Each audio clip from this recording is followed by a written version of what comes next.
Hello and welcome to another episode of Don't Feed the Geeks, presented by the Long Island Comic Guys. Wow, all right. Way to go, Matt. Masters of the geeky verse. Nice. He'll pick that up eventually. Yeah. You just started right out. Like you just went. You told me to go for it. Oh, okay. Maybe a little delay next time. I want to catch you. But that was good. Yeah. Good call. I am Toy Story. We're here with JJ, TC, and Bojo. Hello, everybody. How are we doing tonight? Doing good. We are great. Fantastic. I am Groot. I feel like I'm getting a little deja vu, but this is great. So yeah, JJ, you want to explain a little So bit? yeah, we did record this last night. It was the three of us, Toy Story, TC, and myself, JJ. We tried something new last night where we did it remotely, basically through Skype, and it kind of got all jacked up. Yeah, so we got to figure it out. So we'll figure Skype out so we could do this from our pleasures of our home. Because our goal... But it's always better in person. I actually like it in person, but we, whatever. It's not always feasible. Yeah. It's not always feasible. You're feasible. Probably. So we're gonna try. This is round 2 for the Round same 2. episode. But Yes. what's nice about tonight is today was the opening of the Happy Disney accident. D23 D23. ended like... So they announced so much stuff. So we're gonna do a short episode here because we have an interview that we're going to be playing Yes. on this. Later on this episode, we will get to our interview with Kristen Gudsnuk. Gudsnuk. Woo! Yes. Yeah, she's an Love awesome her. artist. Yeah. Bojo wasn't with us for that. But, I was not. Yeah. But we had a great time with her. She's awesome. Definitely pick up her books, Henchman. Henchgirl. Henchgirl, sorry. And Making Friends. Making Friends, And Modern Modern Fantasy. Fantasy. She did the art on that. It's Making Friends 1 and 2. Yes, Yes. she got Because the out. new one dropped about 2 weeks ago. So And she has some other projects going on, so stay tuned to what she's got going on, and give her a follow. Yeah, that's coming up in a little bit, though. yep. So we've got a pretty heavy show here because there's so much news that came out today. We're gonna try Or and just tonight. go right We're through it. like it's happening right now. Yeah. So Should we start with that? we're or gonna save try. that? Let's do what we can do. All right. Should we start Right with into the geek beat. Let's go into the geek beat. So earlier this week, we got the news that Disney and Sony were not able to reach a deal to continue having Kevin Feige produce SpiderMan. I think I did the same thing last night. Well, you did. Yeah. So basically, what happened is the original deal was that Disney didn't put in any money towards these movies, the solo movies.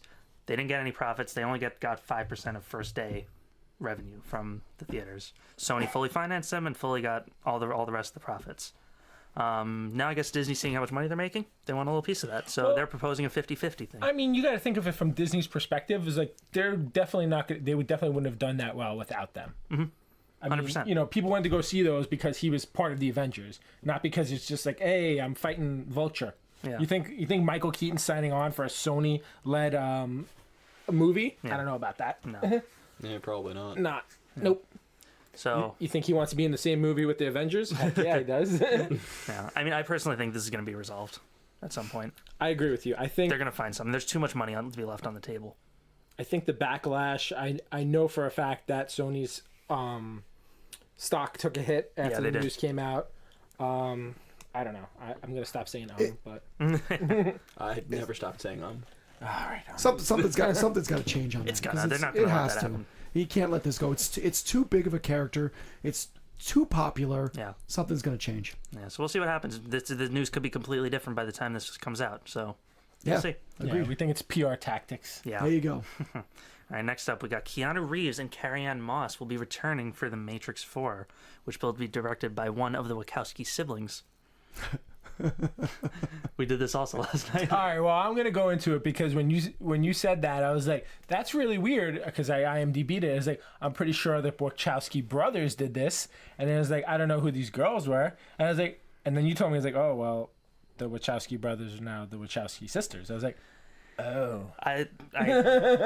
My first thought was, wait, they have sisters who also write and direct movies? Yeah. I was very confused, but yeah. You know what? We're gonna pat ourselves on the back right now, Matt, because we pretty much had that same exact conversation the first time around. Yeah, it was good. We just relived that. So That was cool. So that good was for like, me and Matt. That was a Toy Story. Matrix moment. Yeah. Yes. Deja vu right there. So Way to tie it together, yeah, There we JJ. go. Production's going to begin in beginning of 2020, so hopefully it'll be a good movie. And I'm gonna repeat it myself from last night. Yeah. I don't see the point of this movie, but okay. I mean, I see this one doing better than 2 and 3. No. Like I also said, No, I really? feel like the first one, 100%. I think they will. Keanu's stock is just really high right now. That's the only thing it's got Yeah. going for it. And it was funny. I don't know if I brought this up last episode, but when I was IMDbing it as well, there was another Matrix series. Apparently, it was like a 13-episode TV show that also had Carrie-Anne Moss in it, but had nothing to do. Was with that the cartoon? No, it was about it was way before the Matrix came out. It was like 1993. It was like a TV show about some guy named John Matrix, but she also happened to be in it, and it was called Matrix. I was like, this is a little too weird. Deja vu. But funny, but fun story. More you know. Dun, dun, dun. Nice. All right, moving on, right? Okay. All right, so we got Titans right. Season 2, which is going to be premiering on DC Universe on September 6th. he went out of okay. Yeah, I went out of order on purpose. You It's okay. sick. Because that's part of the new You news, you Jim. you just ruined TC's moment there, but go ahead. What was his moment? Well, He almost had the power, but now he has to wait. Oh, I skipped that. I'm so sorry. Yeah. You sick. I scrolled down too far. All right, so we'll talk about that So first. forget about your news and Ewan McGregor. wow. Tell him to go back to UFC. It's the wrong McGregor. Yeah, All I right, know. so Tess, you take this one. Yes. All right, go. This is all Big you. reveal from PowerCon. Anyone who doesn't know what that is, it's basically a Master of the Universe. I think Thundercats is involved in it too. You aware of this convention at all? Nope. It's a big convention they hold in Los Angeles. I'm trying to get a pack of Humanians to come with me one year and go. But the big They have news, this every year? yeah, it's been Wow. going on for a long time apparently. Announced that Netflix will be doing a show called Masters of the Universe Revelations, Dun, dun, headed dun. by Kevin Smith. Yes, that Kevin Smith, the Silent Bob. Really excited about it. The best thing that I heard is that they're respecting the original series, and it's kind of going to be a continuation of the 80s cartoon series. Now, as JJ had pointed out previously, those weren't really like set up to like follow a specific storyline. A lot of them was one and dones, but they did have like an overall like concept of what they were doing. And it seems like this new series, which is dubbed an adult anime series, which the anime word always scares me, but it is going to be following that storyline, and it's awesome. Also, we have the news coupling with that, which I think came out of San Diego Comic-Con, and I didn't pick it up at that point. But they're doing this new Master of the Universe origin line. So Mattel is also, apparently there's a brand of Mattel, it's called Mattel Television. They're also involved with this series. There's no date on when it's going to come out yet, but they are launching a line called a Master of the Universe Origins, which is basically the same exact figures with tweaks here and there, a little more updates, a lot more articulation on the arms, the hands, legs, knees, and all that stuff. And, a couple of things here and there. But they're going to do the full line from what I've heard, and they're going to be about $15 a piece. So they're kind of being, geared towards kids to actually play with them, but also collectors as well. So needless to say, I'm going to have all of them. Nice. The and the ahs. So that coupled with the news, it's been a little bit unclear what's going on with this Masters of the Universe movie. I think they've only casted a He-Man at this point. People don't seem to be too thrilled with him, myself included. But it's super exciting to hear that we're breathing life into the Masters of the Universe brand again. And I'm just really excited, and now I'm going to go home. Drop the mic. That's it. Yeah. Don't drop the mic. It's expensive. Yeah, well, Everybody watch it. We need more Masters of the Universe. And now my less exciting Titans news. That Titans Season 2 will premiere on September 6th on DC Universe. I personally did not watch Titans Season 1. I watched need Titans to. Season 1. It was But- very good. I think I liked it as much as Swamp Thing. I think the other night I said I liked Swamp Thing a little better. I'm going to change that and say I liked it as much of it. The first episode seemed like they were going a little over the top to point out that they were rated R. It wasn't a kid's show. They are adding a lot of different people to it. We heard Aqualad. We're going to see Superboy, who we saw briefly at the end. I don't know if Crypto is going to be in it, but I think we also saw like a glimpse of him We saw a glimpse at of the him. end of season 1. We're also getting Jorah from Game of Thrones playing Bruce Wayne. Jorah will be playing Bruce Wayne. I think Ian Glenn? I can't pronounce his name yes, correctly. Ian Glenn. Ian. We're going to see him for about 2 episodes. It looks like also joining the team. So we saw them last season, but Jason Todd and Donna Troy seem to be kind of taking a more active role this season. And we also see kind of newcomers. I've already mentioned Aqualad, but the big person is on the bottom of this poster. You see Deathstroke, who seems to be the big bad, even though we don't know how they got out of the cliffhanger from season 1 yet. Also with them, it looks like, at least the way the poster was portraying it, is that his daughter will be Ravager in this, and she seems to be kind of with the Titans, so it's unclear if she's going to be a good guy, bad guy, maybe both. So we'll see where that goes. Nice. That's very exciting. Yeah, I'm looking forward to that. That's September 6th, so at this point it's about a week away. Yeah. I'll binge it at some point. Yeah. I need to. Good stuff. Yeah. All right, moving on. This past week's Batman number 77, spoiler alert, Yes. features the supposed death of a very prominent Batman calendar, Mr. Alfred. And character. Yes. Well, it's not supposed What'd I to. say? He said dies. calendar. He's dead. Sorry, I'm still thinking of Calendar Man. It's not a suppose. I mean, he's dead. Well, there's always ways. Bojo has different thoughts on that. Yeah. I just think that the fact that you haven't seen news articles spoiling it, like the day that it dropped, means that it's not happening. It's not going to stick. It's not going to stick. It's not going to stick at all. It never sticks. It did. Like originally, Alfred died like in the 50s or 60s. Like I don't know the actual story of it. It's before I was reading, like way before I was reading. But for a period of time, Alfred wasn't in the comics. You know, I don't think he's dead. I think that you got the viewpoint of someone who's meant to see it happen that way. Interesting. I think that if that was going to happen, he would have gotten some sort of final word. Who's to say he was even awake? Who's to say it wasn't something else?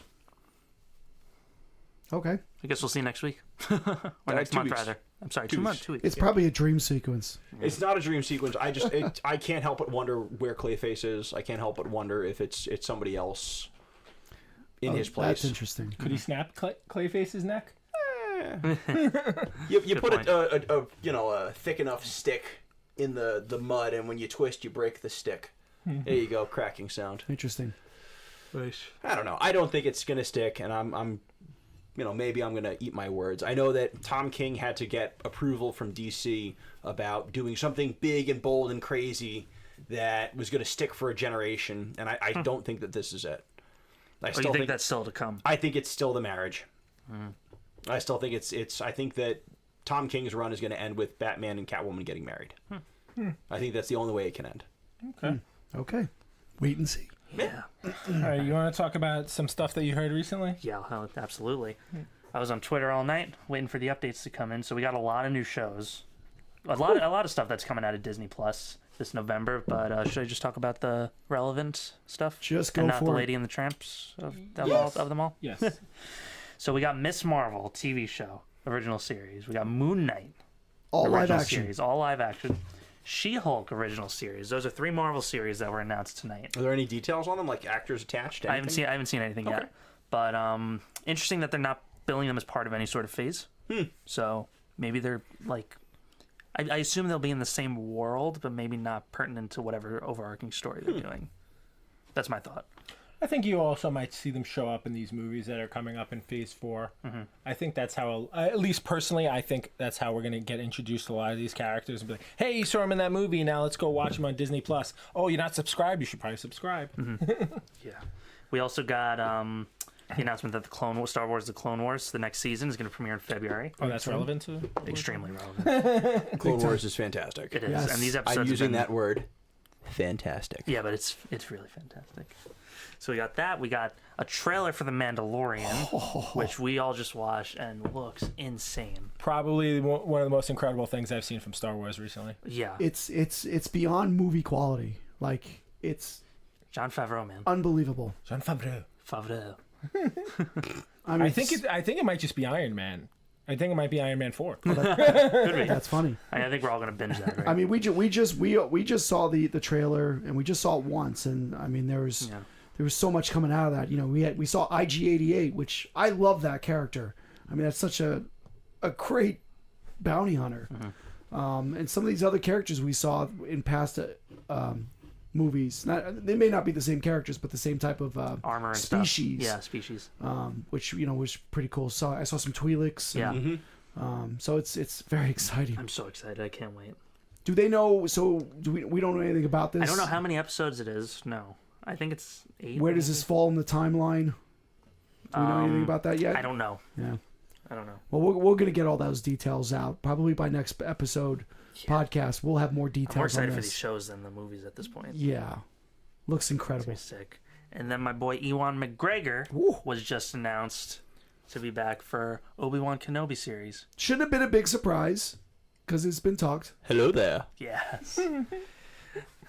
I know. It was kind of leaked last week that he had signed on. But they formally announced it on stage at D23 tonight, and Kathleen Kennedy actually said that they're far along in pre-production. Scripts are written, and they're starting shooting next year. Yeah, which is crazy. So, very excited for that. That is my childhood Star Wars. There we go. More details to come on that one. Yes. I'm sorry. Yeah. No. You don't be. I'm sorry. I'll take.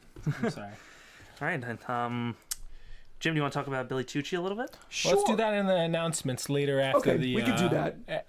Is that it for current news? That's it. That's it. All right, so let's go to our interview with Kristen Gudsnuk. So special guest today, writer, illustrator, creator of Henchgirl and Making Friends, Kristen Gudsnuk. Kristen, how are you? And welcome to Don't Feed the Geeks. I am doing great. Thank you so much for having me. Oh, thank you for joining us. A lot of people say no. No, we're just kidding. Fools. Yes, fools indeed. So how we usually start these is we kind of go into our guest's origin story in the world of geek or comic or whatever it may be. So how did you start out there? Where did little Kristen start getting into when she was a youth?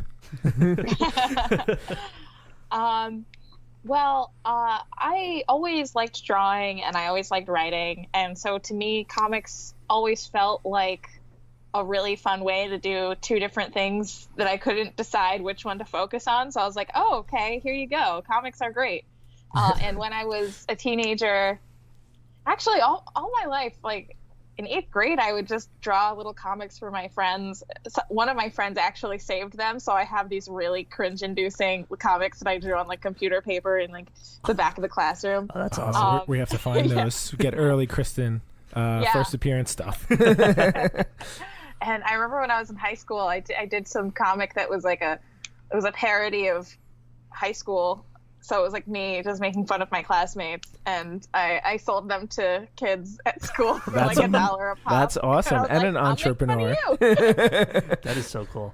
Yeah, I remember I wrote a part where there was a goth girl who wrote like a terrible emo poem, and I gave it to I was friends with the goth girl in school, so I was like, here, read my comic. And she was like, oh my God, this poem, it speaks to me. And I was like, it was supposed to be satire of really bad poetry, but thank you. Oh, that's awesome. And then like when I was like later in my teens in college, I don't know, I just kind of got bitten by the comic making bug, mainly because I like got really, really into manga.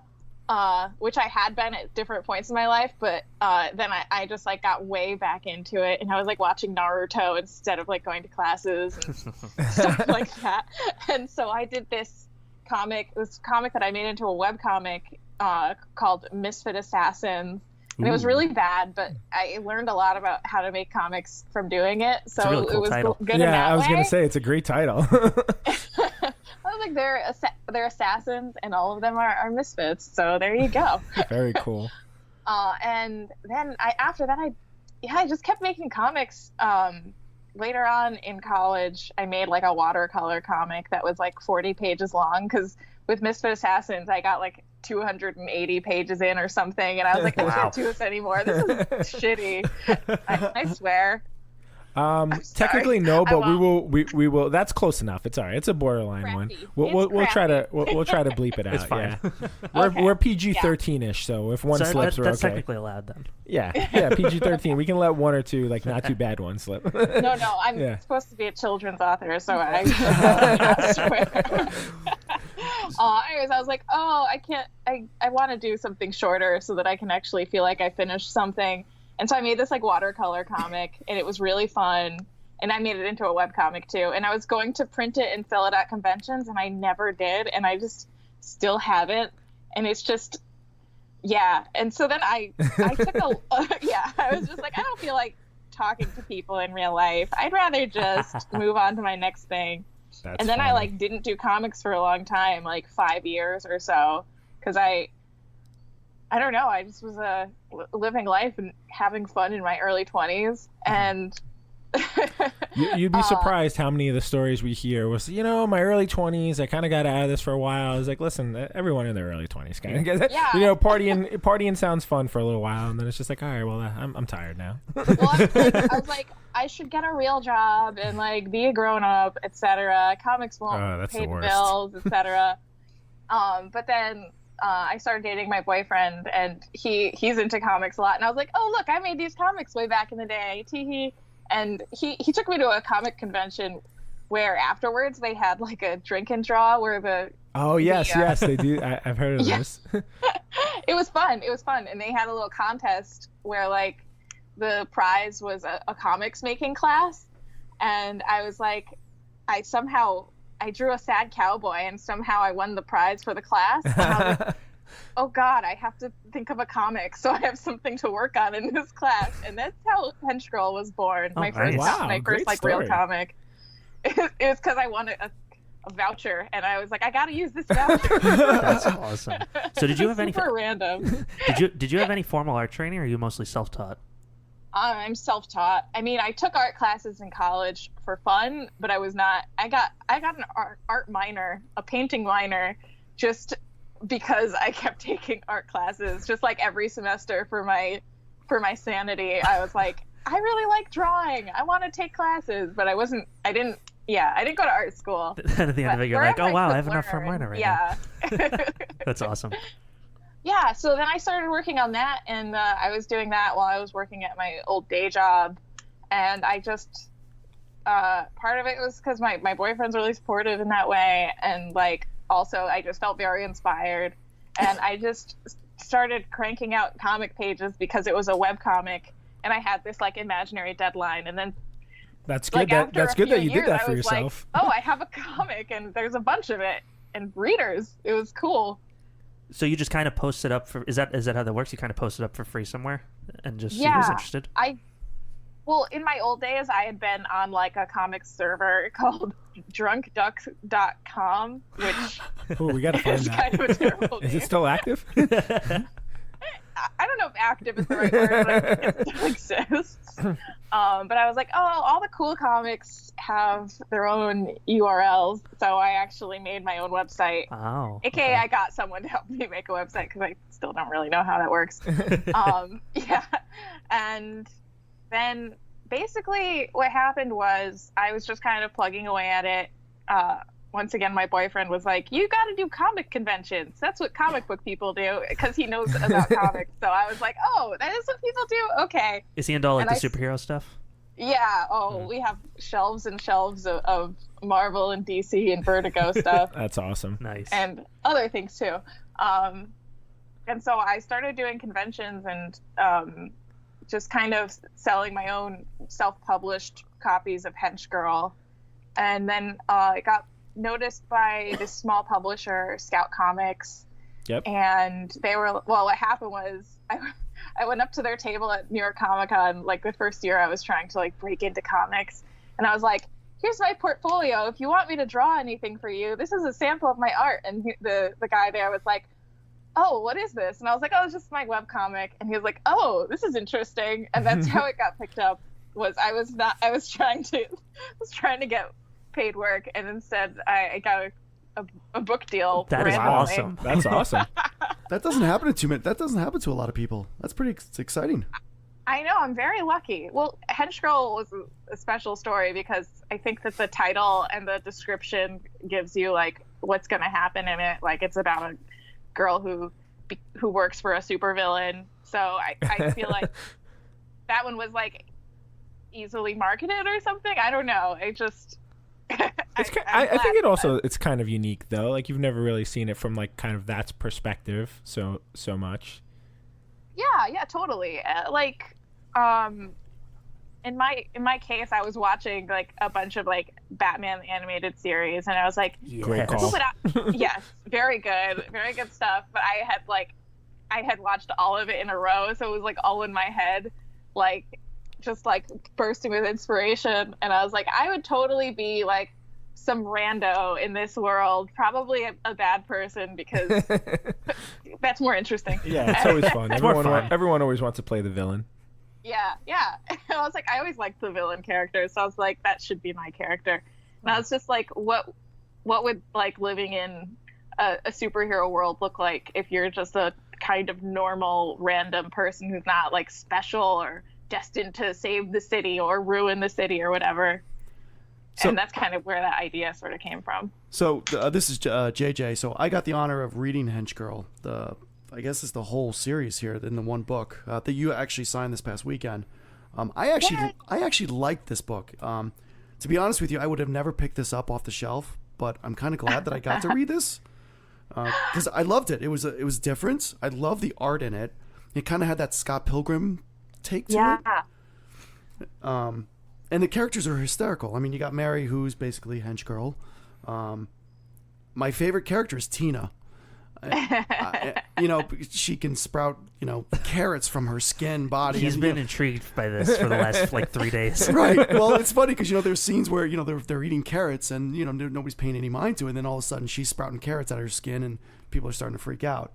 Are any of these characters based off of anybody that you know, yourself, or?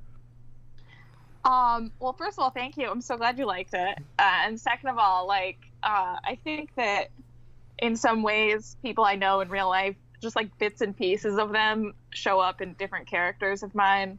So it's kind of hard to say, but they're kind of like amalgamations of all the people that I've known pretty well in life. Great work. And I'd say there's a lot of me in Mary, but she's probably like a worst case scenario of like what I hope I don't act like versus what I'm actually like. So what you'd want to do but don't act on. Yeah, but then you're like, oh, I'm glad I didn't do that. Exactly. It worked out really badly for my character. Another thing, the carrot thing. What happened was a long time ago, I had this scary dream where I looked down and I had like a worm coming out of my skin, and I was like, oh, that's such a striking image, but worms are too gross. Let's make it something that could possibly have like a benefit to society, like carrots. Carrots are healthy and could solve like poverty and hunger and stuff. Good for your vision, and especially if you have an army of them, because they can just police everything. Spoiler alert for anyone who hasn't read. I'm gonna read that next. Yeah. So we each actually took one of your books and read them. Cool. Let me ask one more question here. So the other thing I loved about this. So when I read comic books, I don't pay too much attention to the panels. The background. Yeah, you kind of just read the dialogue, you look at the panels, you move on to the next panel you read, and so on and so on. But with yours, I love the fact that they had little things in the background. So like little wordings, like there could be a poster in the background that says something hysterical, and I would never look at that type of stuff. And I like those like little tiny Easter eggs because they were actually some of it was. Yeah, I noticed the same thing in modern fantasy too. It was really cool. Yeah, it's just for me, it's just something that when I'm reading, I really like it when other people do those, and I feel like it makes the world feel more like lived in or something like that. Right. Yeah. But like if I'm watching TV and they like show like a newspaper for like a split second, I'll always like pause it and be like, I want to see if there's a joke in there. If you watch The Good Place, they have a lot of like background and yeah, that's right. I think that's so funny.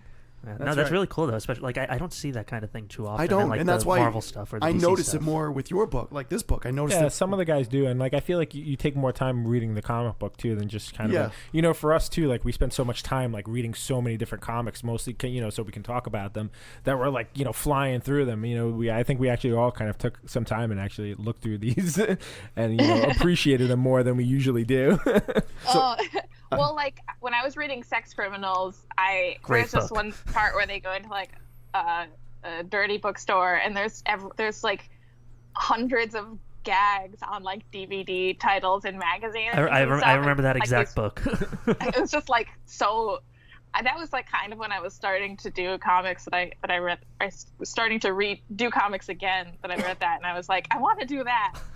Maybe not with like all the sex jokes, but maybe a couple. And I wanted it to be like as hilarious, and you know, it's like a fun reward for people who are like rereading something. They can find new stuff. Yeah. There you go. So one last question: Does Fred eventually get a body back? Well, his body is well, spoilers. His body is irreparably broken, but at the end, there's like, I don't think I actually say it outright, but there's some sort of a alternate body that he can possess, so he sort of gets a body. Well, but it looks like that is in the one of whole- your pages here. You know, the body that he goes into, but it was just His body's gone, but Okay. he's immortal now, That so sucks. he's pretty lucky in that way. I like Fred. All right. Well, thank you so much. It was a great book. Thank you so much. I'm gonna read it next. cool. I'm really excited. Yeah, we were gonna pass it around here, and then eventually, what we're gonna do is I'm gonna give this away as a giveaway or something like that, because you Yeah. had the honor of signing it. So this will be a book that we give away. And she did a cool remark on it too, right? Yes, She she did. did. Yeah, she did. beautiful. Yeah, Yeah, we'll have to share a picture of that. we will. Yeah, so I picked up the Making Friends books from you this weekend. So I read the first one, and it was awesome. Do you want to tell us a little bit about it? Oh yeah, sure. Oh, thank you. I'm glad you liked that too. It's about a girl who's in 7th grade, and all her friends are in different classes. So she uses a magical sketchbook that she gets from her dead great aunt to well, first she doesn't realize it's magical, so she just draws like the head of her favorite evil anime prince, and it just pops to life, and she's got this floating head sidekick. And then she decides, because she's not very popular, she's like, I'm gonna make a best friend who's super cool and awesome and will make me popular by just osmosis or whatever. And it's kind of about that, and her friend like has an existential crisis because she's like, am I real? Where are my parents? Where am I from, etc. And it's kind of about like in some ways about like, you know, the responsibilities of having great power, as like SpiderMan knows. And it's also like, it's just about how terrible 7th grade is and stuff like that. Yeah. I loved the character development through it. It was amazing. Oh, thank and you. I was actually reading it, and I thought to myself, this whole like, you know, this idea. It sounds like this Chinese story I vaguely remember reading in elementary school. And then I read your about at the end, and it turns out like it's about the magic paintbrush, right? That's what you read when you were a kid? Huh. Yeah, when I was little, I read that story. It's about, well, there's different versions, but the one I read was about a girl who is so good at drawing that like it's almost magical, and she gets this magical paintbrush, and whatever she draws with the paintbrush comes to life. And so there's like this greedy king who like tries to take it from her and stuff like that. And she's of course like a good person, and she's like, no, I won't use it for being greedy. I'm just gonna draw cool stuff. But in my mind, I was like, if I had that, I would just draw money all the time. And she I literally would draws money in the book. It's hysterical. I would practice drawing money, like for the day when I got magical powers. Yeah, I gotta find one of those. That's amazing. Yeah, so honestly, you could see in my books that there's definitely a huge element of my own personal wish fulfillment, because in both books, the characters like come across humongous sums of money at certain points and are just like, yeah, money. Well, that's what's super cool about like doing this kind of stuff. You know, you could draw, you know, what you want, and like things that are in your head like that. That's a big part of why I like making my own comics and just doing my own thing, is because I can just be as self-indulgent as I want. That's awesome. So the second one just recently came out, right? Yeah. Yeah, I can't wait to read it. I'm definitely gonna read it this weekend.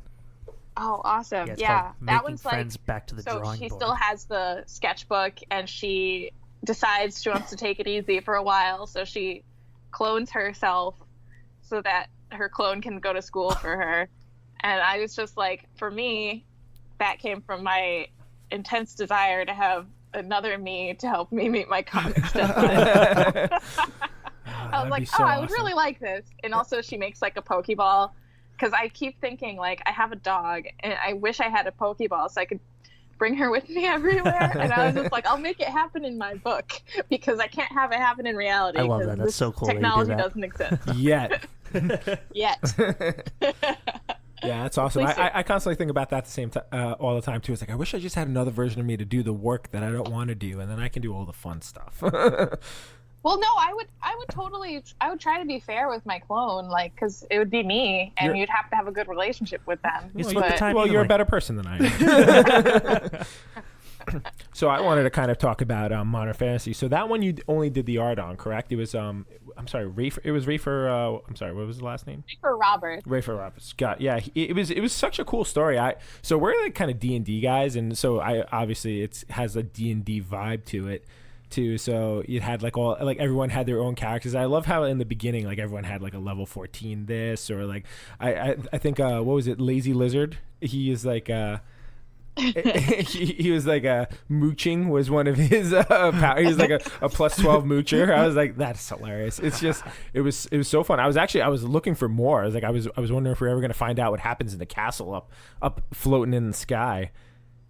Yeah, we're working on a pitch for another mini series of it, because I had a lot of fun working on that, and Rafer was really great to work with as a writer. I mean, for me, I was like, it's so interesting to see how other people approach writing stuff, like to see how it's structured and stuff, because when you're writing, most people are just like self-taught with writing. You just kind of jot things down and hope it makes sense. So it was really cool to see his process in action, and also to just kind of have another person there who's like equally invested in the thing you're working on, who could like give you like really detailed like answers and advice and brainstorming. Like I would be like, oh, I need a name for this deli. I can't think of anything. And he was like, Deli of the Beast. And I was like, oh, that's perfect. That's funny. That's so great.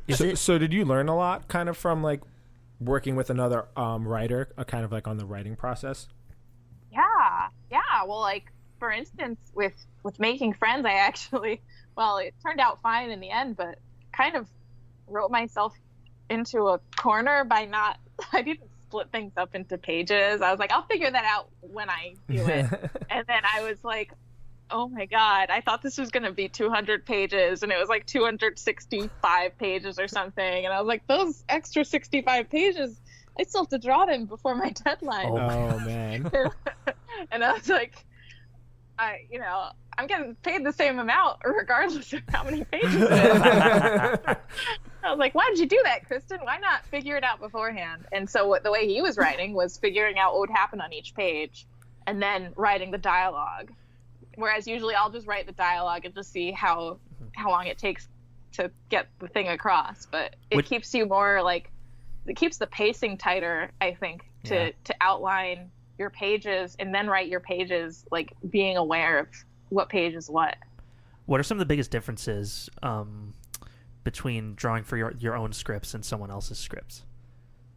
Well, like, if it's my thing, if I'm, well, like, this is like a technicality thing, but like, you might be reading the script that someone else wrote and not notice a detail that they mentioned, and then if it's your own thing, you know all the details that need to be in there because it's all in your head.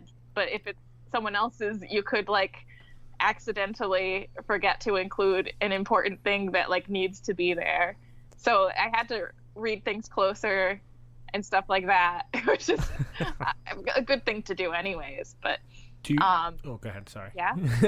No, I was gonna say, do you have a preference on like writing only or like drawing only or doing both? Well, drawing definitely takes a longer time than writing. Even if you really agonize over your writing, it will never take as long a time to write she walks into a crowded cafeteria as they will to draw it, as I learned from my school books have so many classrooms and cafeteria scenes, but whatever. So many kids in those scenes, huh? Otherwise, it's like, what happened is like, where's the rest of the kids here? You really can't like get away with it. That's but funny. I don't know. There's definitely benefits to both. Working with a writer, I feel like you learn a lot, and you also get to explore things that wouldn't have, like, for me, there's all these themes that constantly come back up in all the things I write. And in some ways it's fun, but in other ways it's really interesting to do the stuff that someone else thought of, because a lot of times it's something you never would have even, considered putting in your book. Like, and character types too. Like I was saying, like, my characters usually come from people I know. So to draw someone else's characters is like really interesting, because then you get to know characters that aren't in your like in your head yet, and it kind of puts them in your head. It's cool. I don't know how to say that, but well, that makes sense. I think you said that pretty well, actually. Oh, okay. So I guess I like doing all of it. In some ways, there's like a really big catharsis drawing and writing my own stuff. I haven't had anyone draw stuff that I've written yet, but I'm sure that would be really fun too. That could be interesting. Yeah, I like to do it myself just because, I don't know. There's like an element of being like, oh, this way I can do it exactly how I want it. Yeah, I feel like even though I couldn't do it, I'd probably want to do it that same way too. I was like, oh, well, I can't draw that well, but I'm going to do it anyway. Well, the key is if you're still like learning how to draw, just like simplify what you're doing. Like, don't try to draw everything hyper realistic if that's a struggle for you. Try to master like the basics, and then as you get better, kind of like slowly easing up and making it, that's actually great advice. So when you're writing your own stuff when you're drawing your own stuff that you wrote, I imagine you must have like some sort of idea in your head of what it's going to look like on the page. Does it ever turn out like wildly different than how you imagined it? Yeah, definitely. And actually, this was a really fun thing with modern fantasies, because there's all these like, the background characters and all that stuff. They're all these weird creatures because we just got to do whatever we wanted and like make crazy monsters. So I would just be like, I'll see what comes out as I doodle. So that one was like more doodly, like, exploratory in terms of like, especially the background characters. Not so much the main characters had to look the same in every panel, so you couldn't really do that. But like, I loved Bakhdar. That was really fun to do it that way. Bakhdar was cool. Who was Bakhdar? Bakhdar. What was he officially? He was a Krog. Oh no, he's a barbarian. A barbarian. Oh, that was his. And he worships the god Crag. Crag, yeah, that's it. He's like a religious fundamentalist. He was hilarious. The main character. Yeah. He slacked off at work a lot. I'm gonna have to read that one. She does data entry on the side. I was like, oh my god, this hits too close to home. I don't know if I can get through this. I like very much related to Sage, because I got the feeling. Before yeah. I was like.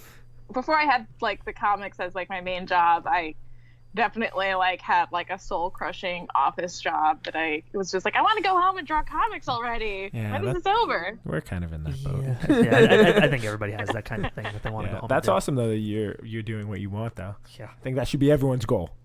Yeah. So I was surprised to see that Making Friends is published by Scholastic, right? Mm-hmm. So how did that come about? Well, what happened was a long time ago, I for some reason I got a free table at Emerald City Comic Con. I'm still half convinced that they thought I was someone else. I still hadn't been published or anything. I was like, okay, I'll take it, whatever. And it was really fun because it was in Seattle and I hadn't been there before. Yeah, we're and looking actually, forward I to brought going my there. sister along and we like made a vacation out of it. So I was there and I was selling Henchgirl, and someone from Scholastic came up and they're like, oh, we like your art style. And they're like, what is this? And I was like, it's not appropriate for kids. There's a lady gets beheaded in chapter 3. And they're like, oh, well, if you ever have any kid-friendly ideas, here's our card. So I was like, okay, I guess I should try to think of something. And then I was just like brainstorming and I was like, okay, let's rewrite the horrible 7th grade experience, but put magic in there so that it's not so terrible. So is that basically your main approach for creating content different from an adult audience to like a youth one? Well, I don't really approach it super different. Like if I really wanted someone to get like killed in a my Making Friends comics, I would just do it in a way where it's not the main thing in the panel, so that They kind of I just can pretend puff it wasn't away. happening. But I don't usually censor myself too much, even with that. There was one part where they were like, "Oh, this character's getting punched in the face. You got to change it to a shove." And I was like, "Okay, fine." I remember but that. like, I don't change my stuff. I'll just wait for them to tell me to change it. That's a good idea. Because I don't know. When I was a kid, my favorite stuff was like stories that I felt like I wasn't supposed to be reading. You know, Yeah. like that was like not like kiddie feeling. Like I always wanted to read stuff that was supposed to be for kids older than me. Yeah. So I was like, I'll just like. It's like how every 10-year-old wants to go to a rated R movie. Yeah. Exactly. I was telling someone today, like I think when I was 6 years old, the first time I saw Caddyshack, I was like, I definitely wasn't supposed to be watching Caddyshack at 6. Yeah, it was like the thing is, it's like those things that you see when you're little, when you're not supposed to see them, are like so much more meaningful than when you see them as an adult. Yeah. Like You're everyone totally remembers their first rated R movie so well. It's not to say that Making Friends is in any way not rated G, but I just, in like thematic ways, I just like I'll just do what I would have done in like a adult comic and just Yeah, have yeah. it be about kids. So with Scholastic, how you gave them the book? How much the changes that they require? Did they require a lot of changes when you gave them the first draft of this? Well, there was a little bit like, so I wrote the whole script and they were like, oh great, now do like layouts for the first 20 pages so we can see how it'll read. And I was like, okay. And and then they picked it up and I hadn't drawn the rest of it yet, and there were some editorial changes, but they were ones that I totally agreed with. Like the villain character, Prince Neptune, in my original version, he kind of like goes away for like 1/3 of the book, just because I was like, yeah, I just want to talk about this other stuff. And they're like, bring him into the story more. And I was like, you're right. I forgot about him. So like in that way, like, yeah, there were some edits, but they were all like structural sort of. I can see how that could be helpful too. Yeah, it was really helpful. And before that, like, because with Henchgirl, I didn't have an editor. I just did it on my own. And I was like, dang, I feel like that maybe it would have, well, in some ways it would have been maybe a little less unrestrained, which I think is part of the charm of it, is that it's like, oh, whatever, I'll do whatever, you know? But, like, also maybe having an editor would have been useful. Nice. Like, for the plot holes and stuff. Yeah. I mean, that's what I really like that about Making Friends. Like, you could tell, like, it's, you know, it's about 7th grade, so kids will enjoy it. But, like, me as a mid-20-year-old, like, I totally enjoyed it too. You know, it doesn't feel like it was written directly for kids, which I really like. Well, yeah, you're probably trying not to talk down to the kids too there, right?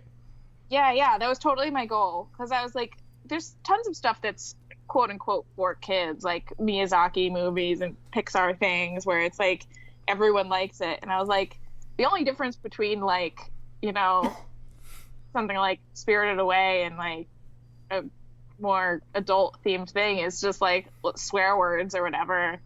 And, like, you can tell a story that's for everyone. And that was kind of, like, that was what I was going for.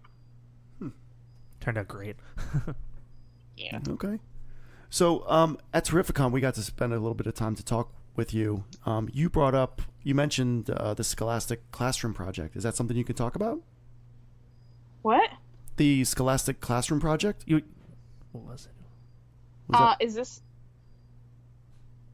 Do you mean that, like a Skype thing? Yeah, Yeah, I think that's what it was you were telling us about. Like you were going to be Skyping into classrooms? Yeah, I have to figure that out still. But it's something that they offer, so I have to like figure out what my like workshop plan would be. But I have done things where I've gone into schools and libraries and stuff, and I've done things where I've done little like workshops with kids where I have them like design a character, and then I have them draw like a 3-panel comic with their character, and it's so been that's really cool. fun because kids come up with just like the most whacked out stuff. Is that what you did? I think a week or two ago at Midtown Comics. Yeah, I did. Okay. It was really cute. So what I did there was I had like, it was more like a one-on-one thing, and like I had like there was a bunch of like mini workshops, and so what we did was like I would have them design a character based off of like picking random words out of a bag, and then I had them draw out panel 1, and then we'd switch, and I would be drawing something at the same time, and we switch, and like I would draw panel 2 and then switch it back to them, and so that we would have like a collabo comic. Oh, that's pretty cool. Really That cute. is cool. Oh, that must Yeah, have been. the kids got a kick out of that. That It must was have been really fun. All right. Like I was working them pretty hard. So, when you have when there's instances of like creative lulls and stuff like that, whether it's writing or drawing like that next panel, is there anything you kind of do that kind of like boosts you and inspires you to kind of get through it? For writing, definitely coffee. Like 100%. Yeah. And also going with coffee, like going to a coffee shop, aka getting away from my apartment and like distraction. Change of scenery, yeah. Yeah, and like being like, I'm not gonna look at the internet. Maybe even not even getting the internet on my like laptop or whatever. Yeah, That's like a no huge more part of it. distractions, right? Yeah. Yeah, I feel like all of us nowadays, we all have like a little bit of ADD going on with all, Yeah. all the accessible distractions at our fingertips. Phones Oh, made it so totally. bad. Yeah. And for drawing, I mean, honestly, at this point, I just am like, you gotta do it. So if you're gonna procrastinate, go ahead. But then that means you have to stay up really late. And so sometimes I do like procrastinate, but I have like a method of like keeping myself on track for goals, which is like, I have this like a goal setting journal where it has like a little page for every day. And you just like write down like 2 or 3 or 4 if you're feeling ambitious things that you want to get done that day. And like honestly, it's soul crushing if I don't check off the things on my list. So that really keeps me going. And also I have like a timer, and one of my goals is like to hit a certain amount of time working on my timer.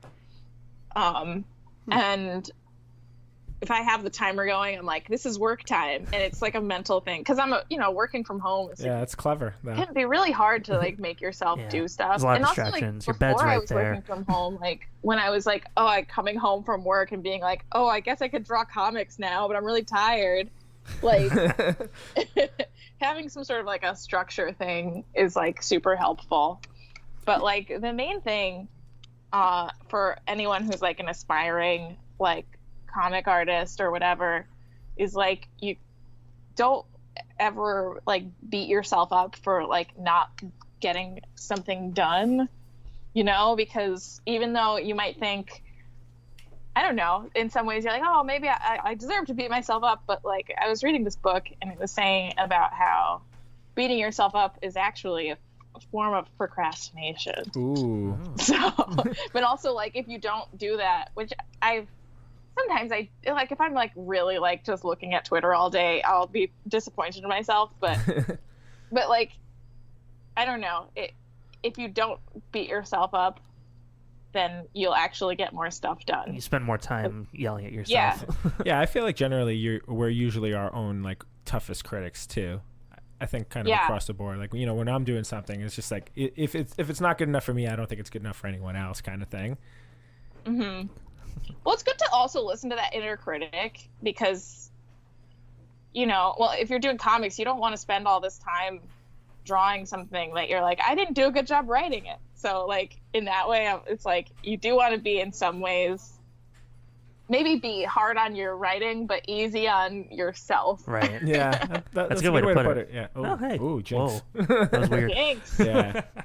So, kind of a serious thing we wanted to get into. So, comics, much like a lot of the other industries, has kind of been male dominated for many years. How's your experience been in it so far? Honestly, it's been really awesome, and I haven't found.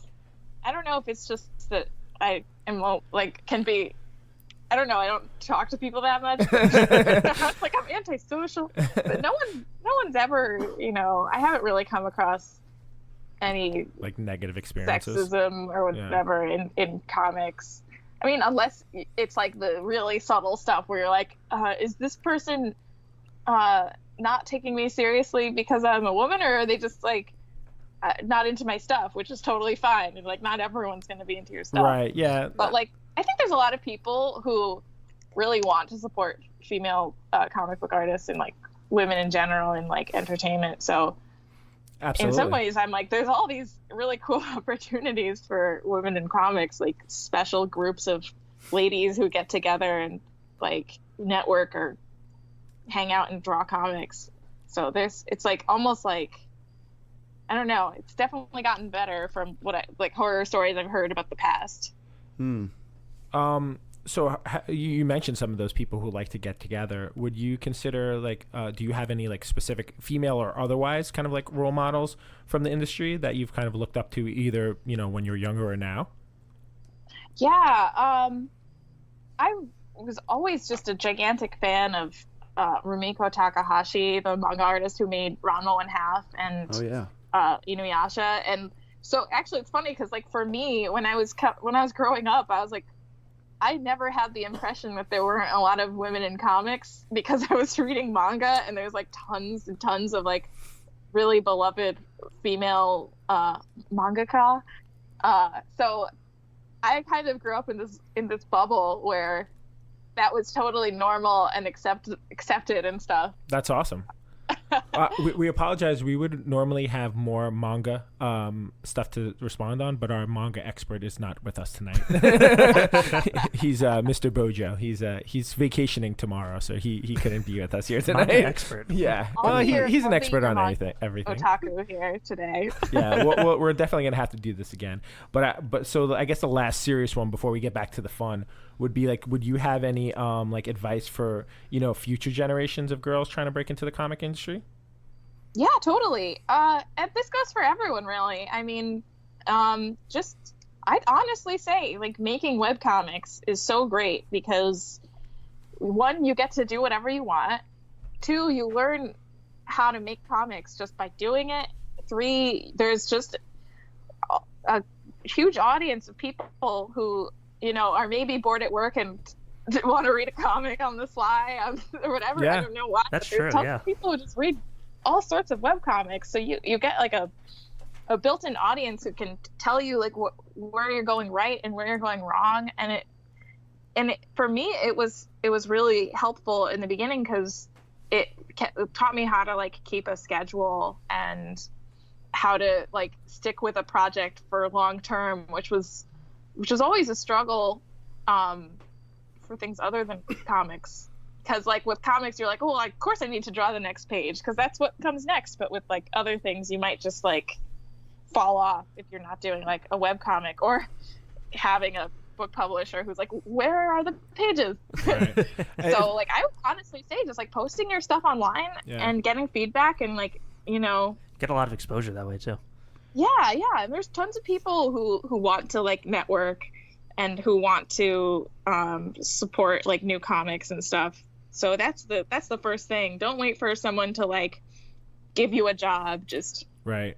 Go out and take it. I think people forget how many like different options to do different things. We've talked to a few different artists, writers too, and I feel like everyone has like a different way of how they got into it. Some more traditional, some like you're talking about like just starting like a web comic or doing like a Kickstarter or something like that. It's just there's so many different ways, and I think people should like kind of keep that in mind. Yeah, nowadays it's just incredible.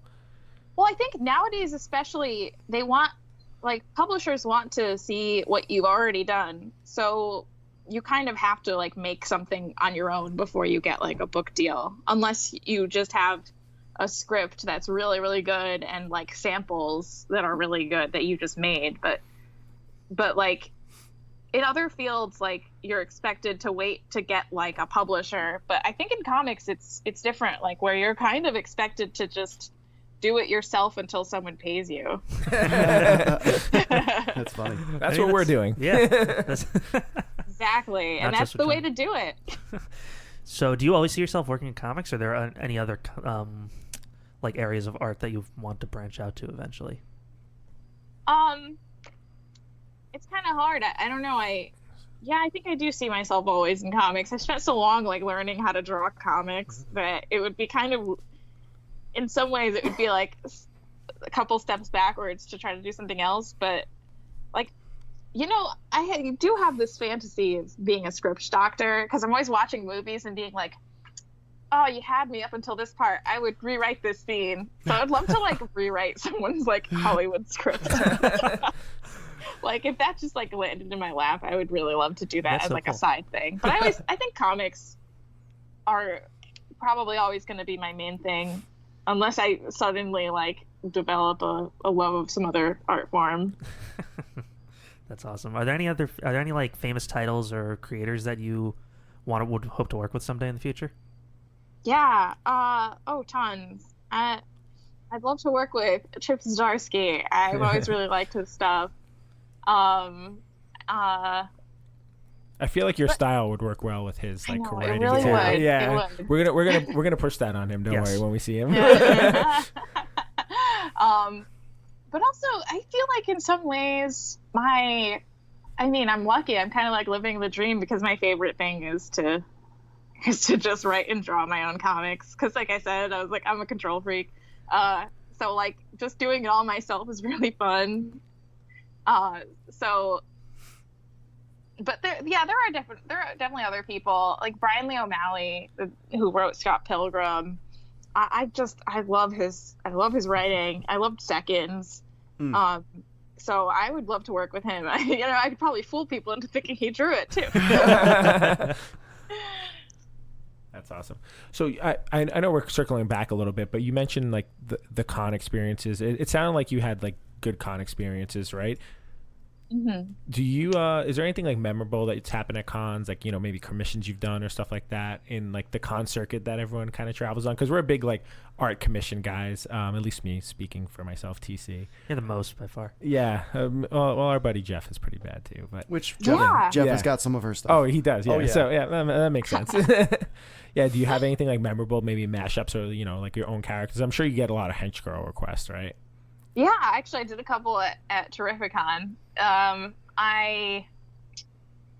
One time, this is a weird one. That's the one we want to hear about. Yeah, someone was like, "Can you draw a bird playing the piano?" And I was like, "What?" He was like, "Just a bird." I was like, "What kind of bird? Like a penguin, a parrot, just a chickadee?" And he was just like, "Just make it be a bird and make it be playing the piano." And I was like, okay. And I've gotten really obscure characters. Like there's some people who like want to really stump me. Like God, who's that like green guy from like I think DC who's like kind of like a fourth wall breaking alien with like little Martian Manhunter? No, it Boy? looks kind of like that, but no, he's like gosh, I can't remember his name. In Batman Brave and the Bold, he was in that scene in that episode with Mr. Plixic. It's like, you know what? I'll email you it later. We'll tape that in later. Yeah. But actually at Terrificon, there was this little girl who was cosplaying as a Solar Sister from Making Friends, and it was so cute. That's and awesome. I was kind of mind blown. That must be so cool to see. Yeah, and actually someone else one time was cosplaying as Fred, aka Mannequin from Henchgirl.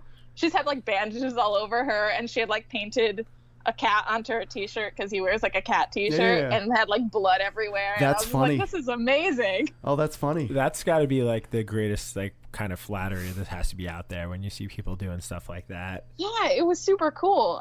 She also like, so there's like this device that they have called a timekeeper. Which is like it controls time, and she made one like out of like a pocket watch, and it looked awesome, and I was like, how did you do that? That's cool. Huh. Yeah, those cosplayers can get pretty clever. I know. I'm amazed. Sometimes, yeah, it does get pretty amazing.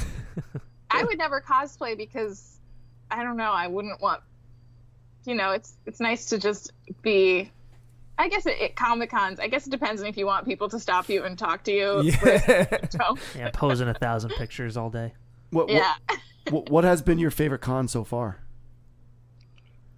Well, New York Comic Con, which I'm gonna be at this year. Nice. We'll see you there. We'll definitely see you there. Yeah. That's been the one where I've gotten. If anyone listening is like looking to break into comics, being an artist alley in New York Comic Con has been where I've gotten like 90% of my career traction, like in terms of meeting editors and stuff like that. Nice. It's almost all been there except for that one time in Emerald City where I met Scholastic. But then at the same time, I met them there, and I kind of forgot to email them, and I had written my script for Making Friends, and I just sat on it for like a year, and then I ran into them again at New York Comic Con, and I was like, oh, I wrote this script. It's about a girl with a magical sketchbook, and they're like, send it to us. That's so great. That even happened at New York Comic Con. But that's where I met Dark Horse, who did the trade paperback of Henchgirl, and it's also where I met Scout Comics. So that's great. Everything it's great for exposure there. Exposure and networking at that show is insane. Yeah, and it's actually really funny how I got into New York Comic Con the first time, because it was just someone who was like a friend of my boyfriend had posted on Facebook being like, oh no, I need a table mate for New York Comic Con. Can anyone do this like last minute? And I was just like, me. Well, he was like, my girlfriend. And he like forwarded their info on to me. That's great. So that was how I did it that time. And then the next year I didn't get in. And what happened was Adam Hughes like got the flu like the day before.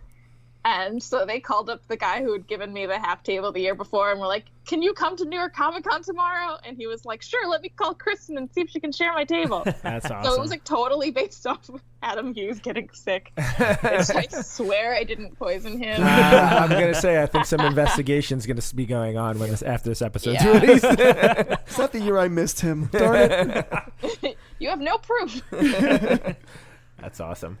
So what's coming up on the horizon that we can look forward to from you? I don't think I can talk about any of the new books I'm doing, but okay. I literally have 5 books that I'm working on. No, not all at once, but like I have 5 books on the horizon. Oh, that's exciting. Nice. I know. It's almost like the amount is, I think like 2 is fun and exciting and 5 is a little stressful. But I'll just crank them out and deal with it. Well, it seems like a lot of people want to work with you or get work from you, so that's exciting. Yeah, but the problem is when you write and draw, it takes so much longer to do a comic. I don't know. So just email Chip and tell him he needs to write one of them. Hey, I need your help. No, but like I see these like writers who have like 5 books coming out a month, and I'm like, that would be really cool. Like, imagine having that many things coming out so much. But I'm like, I can't do it. It's a lot of work, yeah. That's awesome, though. All right, so do you have any questions for us? Yeah, it's okay. You don't have to. You don't have to. We don't usually do that. Yeah. So someone pulled that on us last time, and we were totally unexpected how to deal with it. It's like, whoa, wait, I have a question for you guys. Like, oh no. How do you like podcasting? We love it actually. Yeah, this would be episode 17 or something like that. Yeah. We've been doing it since the beginning of the year. It's been a fun experience. You know, it's timing wise is a little stressful trying to coordinate everything, but it's been fun. Yeah, it seems really exciting to do a podcast. You just get to talk to like comics people or whatever. Yeah. Track down your heroes and interview them. And that's just it. We've grown to know a lot of these artists and writers. Some of them personally. Hanging out with them even outside of this world. It's kind of a cool experience. Yeah, just getting more involved with something that we enjoy doing as a hobby, kind of like more a part of it than kind of watching from the outside. And if we didn't do this podcast, we'd be talking about this stuff for hours. Yeah, anyway, we just actually we used to do the same thing anyway. We never talked with anyone else and didn't record it. We'd be in a parking lot behind a comic book shop. That's a true story, sir. Well, Kristen, we want to thank you so much for joining us today. Yeah, thank you for having me. Yes, and we would love to have you on again in the future, so keep us in mind. Oh, yeah, totally. For those future projects. The thing I'm working on, I think they're going to announce it soon, so, Yeah, I'll well, have if something new to plug in a while. absolutely, if it comes out before we release the next episode, just let us know and we'll kind of talk about it afterwards. Yeah. Yeah. Oh, that's I exciting. will let you know. So where can people find you online and stuff? I am Henchgirl_comic on Twitter and Instagram. Nice. And that's basically it. Facebook I don't check, so Yeah, it's fine. don't be mad at me if I don't reply to you. I just started following you on Instagram, and it took me a while to find you because it didn't come up. Like I think I had to do it like a Google search. Yeah. Well, my last name is hard to spell, and I made it Henchgirl comic because back in the day I didn't fathom having more than one comic because I was just like, oh, this one's gonna be so long, and then just like the years went by, and I was like, I don't want to think of another thing. And my sister took K Gudsnuk. Thanks, Catherine. That's funny. Gosh, A lot of people do Also, that. thanks to my mom for giving us both the same first initial. Oh, sure, blame mom. A lot of people do that anyway because I know recently I figured out that like Jason Momoa, his Instagram is Pride of Gypsy. Yeah, It's Really? not even his name. yeah. That's funny. You try to find his name and it's not coming up. You have to do. That's a good way to hide from people. That's exactly what it is. All right, Kristen. So we'll have to do this again. Thank you again so much. And when's the next show you're going to be at? I'm gonna be at Uticon in upstate New York in September, and then after that, Comic-Con. All right. Nice. So we'll probably see you there. I don't think we're going to the Utica one. It's a bit of a drive. Yeah, we'll definitely stop by and see you in New York. Yes. Awesome. See you then. All right. Thanks. Thank you so much, Kristen. Bye. Bye.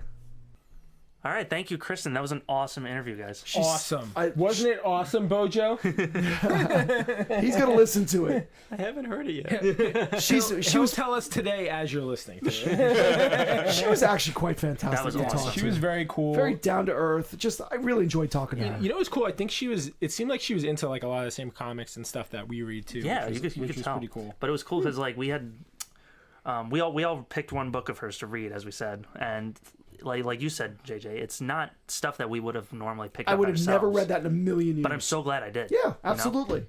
And it's actually opened me up to now explore other types of books like that. Yeah. I know she's into that. What's that manga? What's Manga? that? Manga. I'm not touching that. That's a whole other thing. But you know, I think this is open. It's an eye opener. It was an eye opener. Yeah. Good stuff. But so thank you, Kristen. Thank you, and we'd love to have you back on. Yeah, I'm sure we will. So, JJ, you want to talk about Billy Tucci a little? So Billy Tucci. So our good friend Billy Tucci, who is a comic book artist, writer, all those good stuff, and a local Long Island guy, and friend of Long Island comic guys. He is letting us announce his exclusive New York Comic-Con book. He is doing a She 300. It's an homage to the Spider-Man 300 book.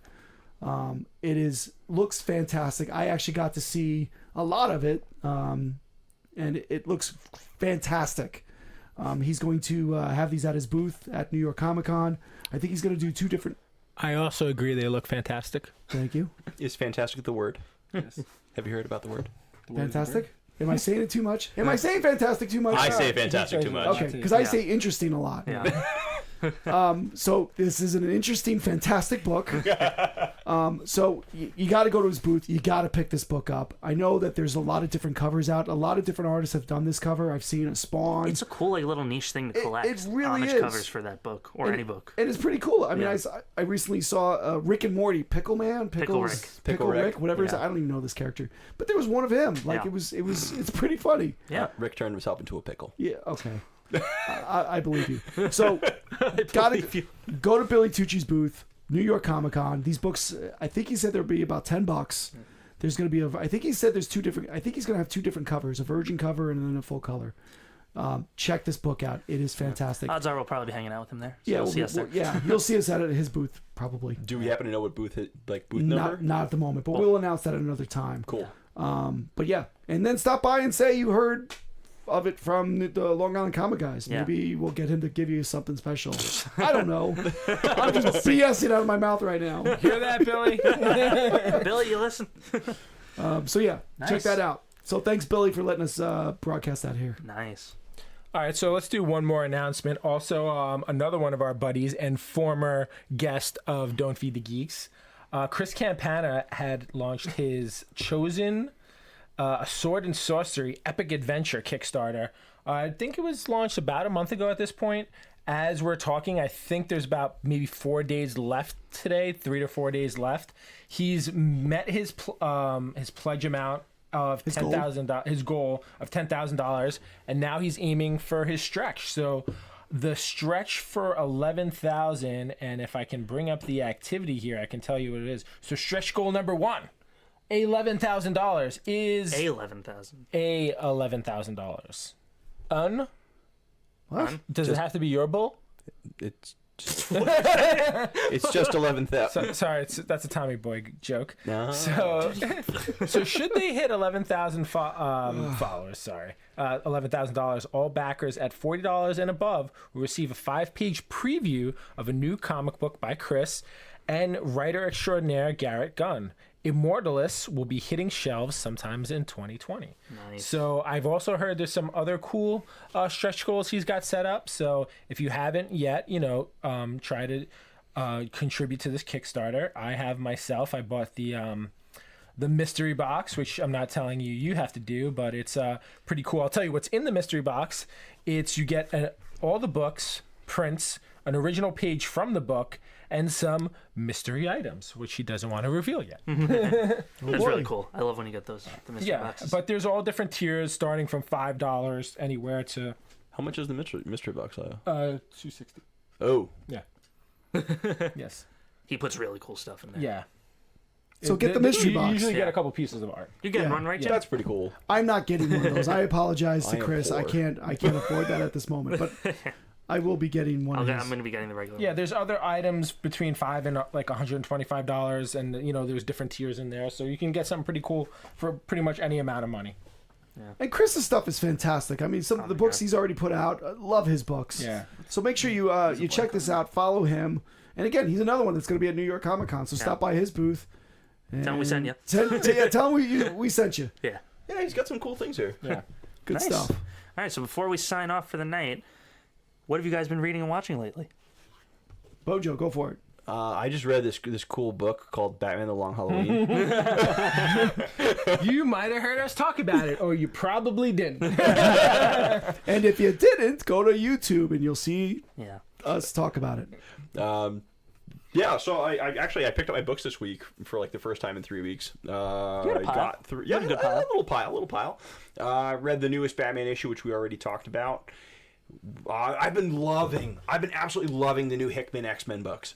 I know we talked about it a few weeks back in one of our early, maybe 2 podcasts ago, 2 episodes ago. Yeah, San Diego Comic-Con one. Yeah, the Powers of X and House of X are a really cool little series. I'm interested to see where it goes. They've got an interesting new hook on, it's an interesting new hook. They've given a character who didn't have powers, and her powers are impacting the timelines. Riveting. It's Can't cool. have any I'm not gonna characters lie. who don't have powers. She's been dead for like 15 years in the comics. Moira McTaggart? Wait, has she been dead in the comic books? Yeah. I'm sorry, I'm only in 1993. Oh, I'm closing in on 94. spoilers on like 2000. Sorry. Spoilers on like 2002. It might be 2003. All right, so I'm actually reading surprisingly a lot, considering we do a comic book podcast. I am reading 90s X-Men. I believe I'm in December of 1993, so almost hitting 1994. Nice. And I am also reading, The Long Halloween. I also read it. Me and Bojo read that together. Ooh, We cuddled and read. we did. One of the favorite things I've been reading, though, has been the SpiderMan life story. Have you been reading any of those? I'm waiting for it to be collected. It looked awesome. It's really cool. I like how they're actually using a real timeline. So he's getting older as we go along. So they're in the... That's real cool.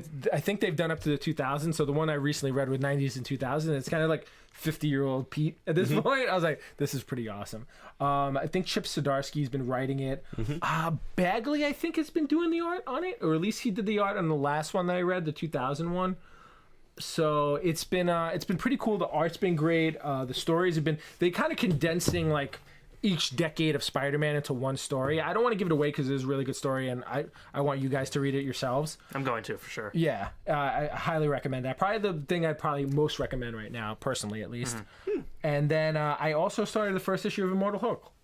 Nice. So I really like that. I'm going to try and catch up on some of the newer stuff along with the Yeah, I should 90s do that X-Men. too. And so I like the first issue. I've only read the first issue so far, and I've heard really good things about the Venom. So I think I dropped off after like 160, so I just read 161, and I'm going to try and catch. So that's probably like volume 3, and then who's doing volume 4? Is it Donnie Cates has been doing the newest series. So like I think I'm like 4 or 5 issues before his series starts, and then I'm going to jump into that. So Marvel Unlimited is what I'm using, and they seem to have like a 3-month backlog. So I'll probably 3, that's it? in about, I think it's 3 to Nice. 6 months. It depends on what it is, because there's a lot of Immortal Hulk there already. Cool. So I'll probably catch up to you when you find out what's going on with Powers of X. Maybe I'll read it. That sounds interesting. And what I'm also watching is I'm watching the original Masters of the Universe Filmation series because I want to be in the know on every single thing that happens when the new series drops, and might drop again. Is that the one with That was a good amount. with Lion-O? Nice. You better get out of here, sir. That is also a fantastic series, but you know that's not Masters of the Universe. All right. I have not been reading much, but I have been reading very early Journey into Mystery issues, as in Journey into Mystery number 1, 2, 3, 4, 5. Wait, like the original Journey Yeah. into Yeah. Mysteries? Yeah. Like the That's the cool. horror stuff? Yep. Yeah. I am fascinated by that older stuff from like the 50s. Oh man, we could go off on this for a Dude, while. it is good. Not It is today. like- Not today. Not today. tonight. Yeah, but each book is divided into, it has like 5 or 6 mini series in them, mini stories, and each one's its own self-contained horror story that like has a really cool twist, and I'm loving them. You know, it doesn't feel like I'm reading something from the 50s or whatever it is. Sorry. That's awesome. I have I don't have those old Journey into Mystery. I don't. Is this? Are you reading this on Marvel Yeah, Unlimited? they have them all. It's crazy. I have some of the gemstone reprints of the like crime suspense stories and Oh, the EC Tales stuff? from the Crypt and stuff. Yeah. Oh my God, I love all So I have those. some of those, and like they printed trade paperbacks and called them annuals. Mm-hmm. So like 6 issues in each of them. They were all in like pristine, perfect condition. I only read through like 1 or 2 of them. They're good though. Like, but they are awesome. Yeah. You're gonna have to tell me how those are. I will. The Journey into I will. Mystery. I'm gonna try and get pretty far in them. So That's we'll see. pretty cool. Yeah, we'll talk about it next That's time. really cool. You should try and find like a little collection or something of them. and read We'll them. see. Yeah. How about you, JJ? What I've been reading. So 2 things. I missed out on one of them last night, but I've read the graphic novel from the Billy Tucci Kickstarter, the John Broglia and the Zombie Billy Samba. Tucci's Zombie Sama. Love the book. Art is fantastic. Nice. It's just a great book. If you guys get a chance to pick it up. He'll probably have it at his booth anyway. Yeah. Both of them. But the other thing, so I'm on my kick of getting the full run of Aquaman Volume 1. So I've never read a lot of them, so what I started doing was looking for them on the DC Universe app. Fortunately, they've got them all. Unfortunately, they don't have issue 1. So they've got every single issue of Volume 1 except the first issue. Makes no freaking sense. So That's funny. You gotta find that somewhere. I'll figure it out. I own a copy of it, thankfully, but it's sealed and I won't be able to read it. But Yeah. that's what I've been reading. Nice. Watching wise, just watched Swamp Thing again With your with wife. my right? wife. Yeah, she Nice. loved it, and that was it. Good stuff. Good stuff, guys. That was excellent.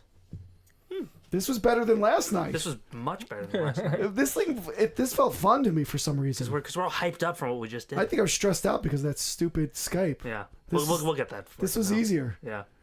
And it's what's nice is I got a poll in front of me. I don't get to see Tess, so Yeah. it's even better. And Well, on you that haven't note- screwed anything up yet, Jim, so no dirty looks to send your way. Cool All deal. right, so I think that's about it, right? yeah, I think like always, continue to kind of hit us up. Tell us if there's anything else you want us to touch upon. You can follow us on social media, Instagram, Twitter, Facebook, at LI Comic Guys, at Don't Feed the Geeks. So we're pushing a lot of the Don't Feed the Geek information specifically to our Don't Feed the Geek Instagram page. We're working on Twitter and Facebook pages for those as well. So interact with us. It helps us, and it also gives us an idea of like what kind of content we should put out there that people want to listen to. And Good that's stuff. about it. Good. Anyone else got Good anything? stuff. Are we No. gonna make a MySpace page? We should We for- have a for- MySpace page. That's the only one I really work on. That's the one I spend all my time on. Yeah. We have a cool 9 group friend thing. Our top 9. There you go. I'm just joking, I don't remember that. Tom's Yeah. still one of my top 9. Oh, you what a noob. Alrighty. All right, so at this point we're gonna go into until next time. Don't feed the geeks!